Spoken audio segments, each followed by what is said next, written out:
बड़ा शदीद किस्म का रद्द-ए-अमल आया, बड़े आफ्टर शॉक्स हैं डीजी आईएसपीआर की प्रेस कॉन्फ्रेंस के, और बहुत सारे लोग सर पकड़ के बैठ गए। यानी जो लोग जमहूरियत में मानते हैं, जो लोग आज़ाद सहाफ़त में मानते हैं, या बहुत सारे ऐसे लोग जो फोर्सेस का हिस्सा रहे हैं, वो भी सर पकड़ के बैठे हैं। मेरी जिससे भी बात हुई उन्होंने कहा यार ये तो हम कभी एक्सपेक्ट ही नहीं कर रहे थे कि इदारा इस लेवल तक जा सकता है या इस लेवल तक नफरत फैल सकती है, या कम से कम डीजी आईएसपीआर के लेवल का एक जर्नैल बैठ के इतनी पोलिटिसाइज किस्म की प्रेस कॉन्फ्रेंस कर सकता है। अब रद्द-ए-अमल भी उतना ही शदीद आ रहा है, बड़ा जबरदस्त रद्द-ए-अमल आ रहा है। पाकिस्तान तहरीक इंसाफ की जानिब से रद्द-ए-अमल आया।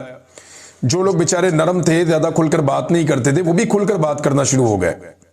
मैं अली मोहम्मद खान साहब को पढ़ रहा था, उनसे लोग हमेशा शिकवा करते रहे कि आप बहुत खुलकर नहीं आते इस लड़ाई में, तो उन्होंने भी आकर कहा जी इमरान खान लीडर है, ये ज्यादती है जो आज इमरान खान के साथ हुई है। बहुत सारे दीगर लोग भी इसी तरह की बातें कर रहे हैं। अब खैबर पख्तूनख्वा से बड़ा शदीद रद्द-ए-अमल आया, खास तौर पे उस बयान पर जो वजीर आला खैबर पख्तूनख्वा को कुत्ता कहा है डीजी आईएसपीआर ने। ये एक जर्नलिस्ट का सवाल था, उन्होंने सवाल पूछा जनाब वो कुत्ते बांधे थे मस्जिद में, तो क्या ये वाकया इसके ऊपर कोई आपका रद्द-ए-अमल नहीं आया? तो असल में तो बात ये नहीं थी, जो बात सुहेल अफरीदी ने की थी वो ये थी कि मस्जिद में कुत्ते बांधे गए।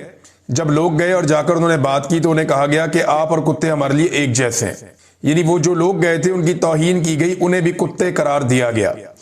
इसके ऊपर सबने ये कहा और सबको ये शुबा था, यानी मुझे भी ऐसा था कि ये शायद मामला एग्जेजरेट हो रहा, लेकिन जैसा वजीर आला ने कहा हमने वैसा रिपोर्ट कर दिया। उसके बाद जब वहां पे कुछ मकामी लोगों से बात हुई तो उन्होंने कहा जी वाकया हुआ है। मैंने कहा जी कैसे हुआ है? फिर सोशल मीडिया के ऊपर बाकायदा लोगों ने सबूत डाले कि मसाजिद के अंदर जो है वो अजीब तरह की सूरत पैदा हो गई है, जूतों के अंदर लोग अंदर भी चले जाते हैं। बहुत सारी मसाजिद या मदारस जो हैं जहां पे पहले जुमे की नमाज या नमाज होती थी, वहां पे अब कंट्रोल कर लिया गया है, क्योंकि आबादी उन इलाकों से चली गई है, सिक्योरिटी फोर्सेज के कंट्रोल में वो एरियाज। और ये कुत्तों वाला वाकया हुआ था, बाकायदा एक तकरीर भी इसके सिलसिले में पेश की गई। जो लोग ऐनी शाहिदीन थे उन्होंने ये बताया भी, बल्कि एक नौजवान की मैंने आपको वीडियो के बारे में बताया जिसने ये कंफर्म किया कि ये वीडियो उसने बहुत पहले अपने फेसबुक पे लगाई थी, और ये पाकिस्तान तहरीक इंसाफ का भी नहीं है नौजवान, ये पासून का है। तो उसने भी ये बताया था कि जनाब ये कुत्ते वाला वाकया पेश आया था, जब लोग गए तो उन्हें कहा गया कि आप भी ऐसे हैं, कुत्ते हैं। अच्छा, हमें इस बात पे यकीन नहीं आ रहा था कि फौजी जो है वो एक फौजी ऑफिसर लोगों को कुत्ता कह सकता है, लेकिन वजीर आला को बदकिस्मती से सच्चा साबित कर दिया डीजी आईएसपीआर ने, वजीर आला को ही कुत्ता कहकर। यानी डीजी आईएसपीआर या फौज के बारे में एक ये मार्जिन जो लोगों के दिमाग में था कि ये किसी को कुत्ता नहीं कह सकते, वो डीजी आईएसपीआर ने अपने मुंह से कुत्ता का लफ्ज इस्तेमाल करके एक वजीर आला के लिए जो अवाम का मुंतखब नुमाइंदा है, जो वोट लेकर आया है, जिसने पूरी एस्टेब्लिशमेंट के खिलाफ इलेक्शन लड़ा है, जिसने, यानी एस्टेब्लिशमेंट तो पूरी की पूरी जो मिलिट्री एस्टेब्लिशमेंट है वो खैबर पख्तूनख्वा में पीटीआई के साथ थोड़ी थी, वो तो दूसरी जमातों के साथ थी। लेकिन इसके बावजूद पाकिस्तान तहरीक इंसाफ अगर इलेक्शन जीती है तो लोगों ने पीटीआई को वोट दिया एस्टेब्लिशमेंट के खिलाफ, अब उनकी तौहीन हो गई। अब इसके ऊपर बड़ा सख्त रद्द-ए-अमल आ रहा है और शदीद तरीन गमो गुस्सा है कि वजीर आला को कुत्ता कहा गया, हालांकि वो करोड़ों लोगों के नुमाइंदे हैं। अब माफी का मुतालबा किया गया कि जनाब माफी मांगे इस मामले पर। तो क्या माफी मांगेंगे? एक तो ये साबित कर दिया वजीर आला ने जो कहा था वो ठीक कहा था, डीजी आईएसपीआर ने उसको ठीक साबित कर दिया कि ये कुत्ता कह सकते हैं। अब एक मैं आपको वाकया और याद दिलाता हूं, ये ऐसा पहली दफा नहीं है कि सियासतदानों को कुत्ता कहा जाए या कोई इस तरह की हरकत की जाए। ये जब जनरल अयूब खान के दौर में मादरे मिल्लत फातिमा जिन्ना ने जब चैलेंज किया अयूब खान को और उनके खिलाफ इलेक्शन लड़ने के लिए आई, तो फातिमा जिन्ना साहिबा की बहुत ज्यादा सपोर्ट थी, लेकिन क्योंकि उस वक्त जो मुल्क का कंट्रोल था वो अयूब खान के पास था, तो जनाब अयूब खान ने बड़े घटिया इल्जामात लगाए फातिमा जिन्ना पे, उनके ऊपर बड़ी गंद उछाला और उनके बारे में अखबारात में, टीवी में बड़ी नेगेटिव रिपोर्टिंग करवाई। हत्ता के खुरम दस्तगीर साहब हैं गुजरावाला से PMLN के, इनके जो वालिद हैं दस्तगीर साहब, इनके बारे में यह दावा किया जाता है कि एक कुतिया इन्होंने ली, एक कुतिया, और कुतिया लेके उसके गले में, कुछ लोग ये कहते हैं कि एक लालटेन डाल दी जो कि इंतखाबी निशान था फातिमा जिन्ना का। कुछ लोग कहते हैं जी फातिमा जिन्ना की तस्वीर जो है वो उस कुतिया के गले में लटका के उसको शहर का चक्कर लगवाया। ये यानी ये पुराना तरीकाकार है, ये डिक्टेटर्स ऐसे ही करते हैं।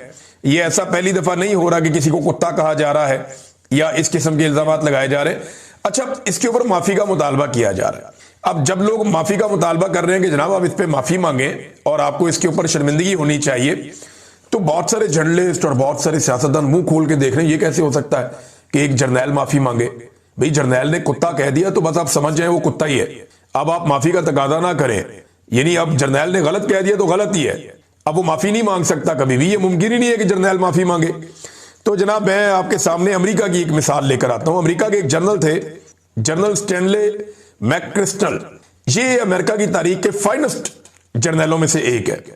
यानी उनका जो डिफेंस सेक्रेटरी था उसने एक दिन ये कहा था कि finest warrior and leader of man in combat I ever met, कि मैं अपनी जिंदगी में कभी इतने जबरदस्त फौजी से नहीं मिला जितना जबरदस्त ये स्टैनले मैकक्रिस्टल है। कमाल आदमी है ये आदमी। 34 साल तक अमेरिका के लिए जंगें लड़ता रहा। 34 साल ये अमेरिकी फौज के अंदर, 1976 में ये आया था, 2010 में ये गया।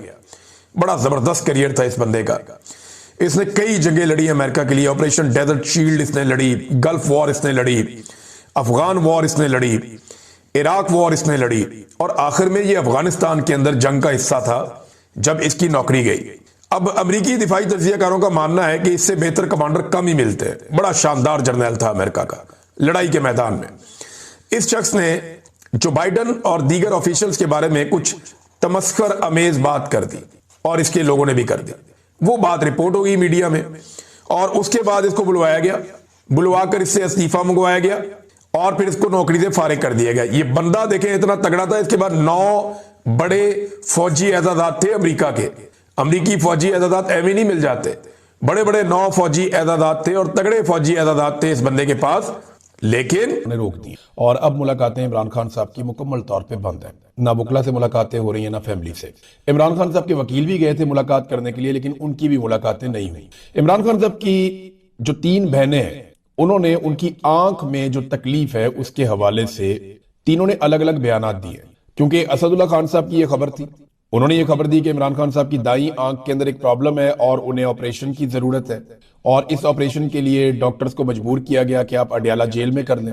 लेकिन डॉक्टर ने इससे इनकार कर दिया। उन्होंने कहा जी हम यहाँ पे नहीं कर सकते क्योंकि हमें प्रॉब्लम हो जाएगा बाद में, और यहाँ पे ऑपरेशन के लिए तमाम सहूलियात मुयसर नहीं है जेल में, लिहाजा इमरान खान साहब को अस्पताल लेकर जाना पड़ेगा। ये पिम्स अस्पताल के डॉक्टर्स हैं और ये गुज़िश्ता चंद दिनों से चक्कर लगा रहे हैं अडयाला जेल के बकौल असदुल्ला खान साहब के। अब इस पे तीनों बहनों का मौक़िफ़ क्या है? सबसे पहले उज़मा खानम जो इमरान खान साहब से आखिरी मुलाकात करके आई थी, उनकी मुलाकात हुई थी सबसे आखिर में बहनों में। तो उज़मा खानम ने कहा कि इमरान खान साहब ने मुझे बताया था कि उनकी आंख में तकलीफ है और इसके लिए वो कोई आई ड्रॉप इस्तेमाल कर रहे हैं।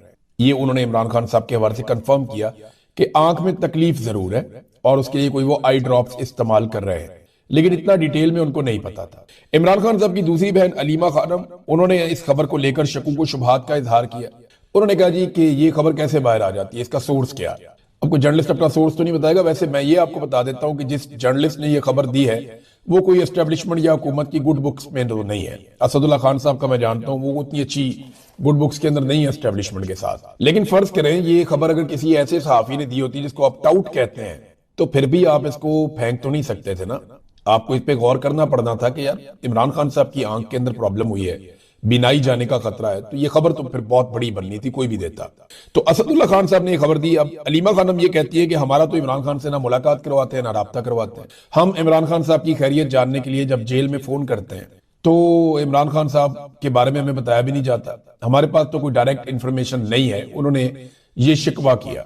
इसके बाद इमरान खान साहब की बहन नौरीन खानम का बयान, ये हसान न्याजी की वालदा भी, उन्होंने कहा कि जो लोग भी इमरान खान साहब की आंख को नुकसान पहुंचाने की कोशिश अगर किसी ने की या कोई ऐसा कर रहा है तो याद रखें कि उनमें से किसी की भी आंख नहीं बचेगी। ये बात ठीक है क्योंकि लोग बहुत गुस्से में हैं इमरान खान साहब के मामले को लेकर और तशवीश तो लोगों को है। अब लोग बाहर नहीं निकलते, उनका अपना एक अंदाज है लोगों का, पाकिस्तानियों का। निकलते हैं तो वो अपनी सहूलत देखकर निकलते हैं। 2 मरतबा ऐसा हुआ कि लोग बहुत बड़ी तादाद में निकले, लेकिन गंडापुर साहब ने उन्हें धोखा दे दिया लोगों को, और अब दोबारा लोग निकलना शुरू हो गए। अगर इमरान खान साहब को वाकई कोई प्रॉब्लम हो जाता है ना, या उनके साथ कुछ बुरा होता है, तो इसका खुमियाजा उन लोगों को भुगतना तो पड़ेगा जो लोग उसके लिए जिम्मेदार हैं। और ये बात मैं जिम्मेदारी से आपके सामने रख देता हूं। अलीमा खानम ने कहा कि क्या कौम को समझ आ गई है कि इमरान खान जेल में क्यों है? वो एक मुहिब्बे वतन लीडर है, उसका अल्लाह पर ईमान मजबूत है, वो 2.5 साल से जेल में है। उसने कौम से वादा किया कि कोई डील करके नहीं निकलेगा और वो वादा निभा रहा है। पाकिस्तानी कौम के लिए जरूरी है कि वो अपने लिए खड़ी हो, क्योंकि इमरान खान उनके लिए जेल में बैठा है। बसंत में पंजाब हुकूमत ने हदायत जारी की हैं कि कौन सा गाना सुन सकते हैं, बोल क्या सकते हैं, पतंग पर किसकी तस्वीर लग सकती है और किसकी नहीं लग सकती। इमरान खान की पार्टी के रंग भी नहीं लगेंगे। पाकिस्तान में सबज और सुर्ख रंग भी लगता है जल्द बैन हो जाएगा। उससे बड़ी गुलामी और क्या होगी।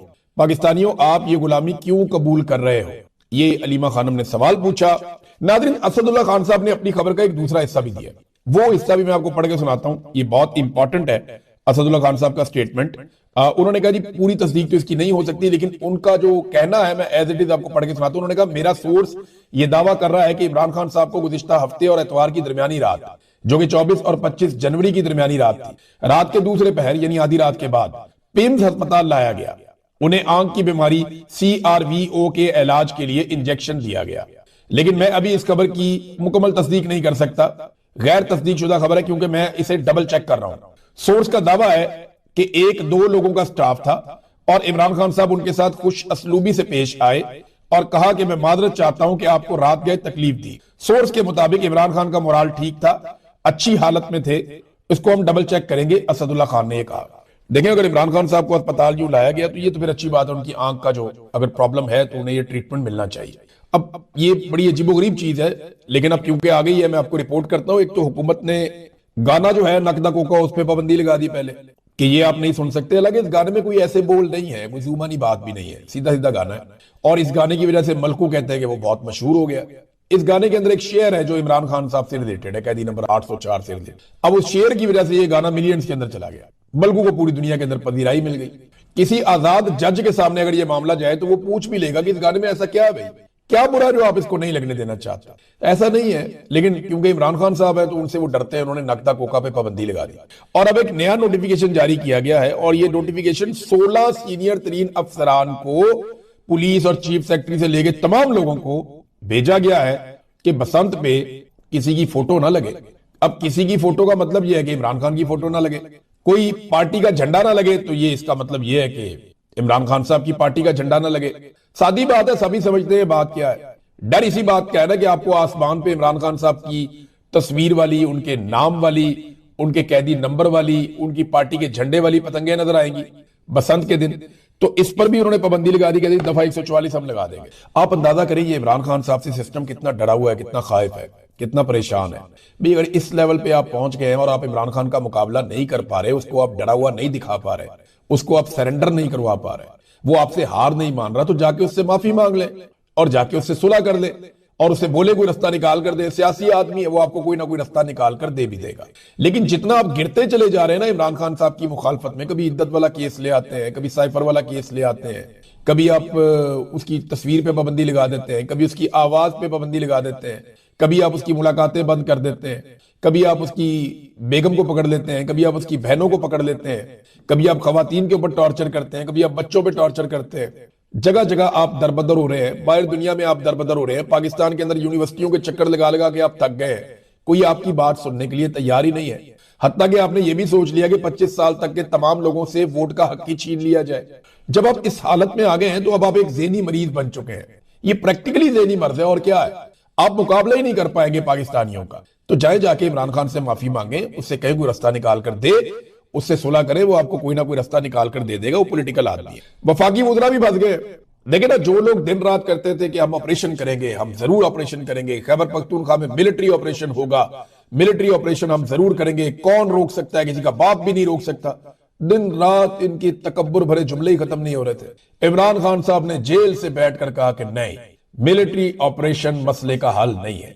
मसले का हल जरूर होगा, लेकिन मुशावरत के साथ होगा।